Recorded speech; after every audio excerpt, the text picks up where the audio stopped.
কি হলো এই পুচকুটার বার্থডে, আর ওর সাথে কিছুক্ষণ খেলা করার পর চলে গেছিলাম খাওয়ার জন্য, যেখানে গিয়ে দেখি মন্ডা যেন কাকে দেখে লজ্জা পাচ্ছে।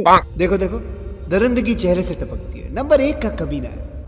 যাকে দেখে পাচ্ছে পাক আগে খেয়ে নি, তারপর দেখে নিচ্ছি। কেকটা আমি খাইনি, শুধু কাটলেটটা খেয়েছিলাম, আর কেকটা মন্ডাকে দিয়ে দিয়েছি। আসলে ও কোনো খাবার নষ্ট করে না তো, তাই আমি যেগুলো খেতে পারি না সেগুলো ওর থালায় দিয়ে দিই। আর আমি এতটাই আস্তে খাচ্ছিলাম যে বাকি সবার খাওয়া হয়ে গেছে আর আমি একা একা বসেছিলাম। সবার খাওয়া হয়ে গেছে, তাড়াতাড়ি খাও। আর আমি উঠলেই তো বাকিরা বসবি বলো, তাই ছটফট খেয়ে চলেছিলাম কয়েকটা ফটো তুলতে। আর তারপর মনে পড়লো খাওয়ার সময় আমাদের যে আইসক্রিমটা দিয়েছে সেটা তো এখনো রয়েছে, আর আমার তো ঠান্ডায় আইসক্রিম খেতে বেশি ভালো লাগে। আমি এমনভাবে আইসক্রিমটা খাচ্ছিলাম দেখে পুরো স্নোম্যানের নাক মনে হচ্ছিল। এইদিকে আইসক্রিম খাচ্ছি আর মন্ডা বলে যাচ্ছে কি বলছো ঠিক করে বলো, বুঝতে পারছি না। ওকে কি করে বোঝাই মুখে আইসক্রিম নিয়ে কি করে কথা বলবো। আর এত ঠান্ডার মধ্যে আইসক্রিমটা এত তাড়াতাড়ি গলে গেছিল যে হাতটা পুরো চিটচিটে হয়ে গেছে।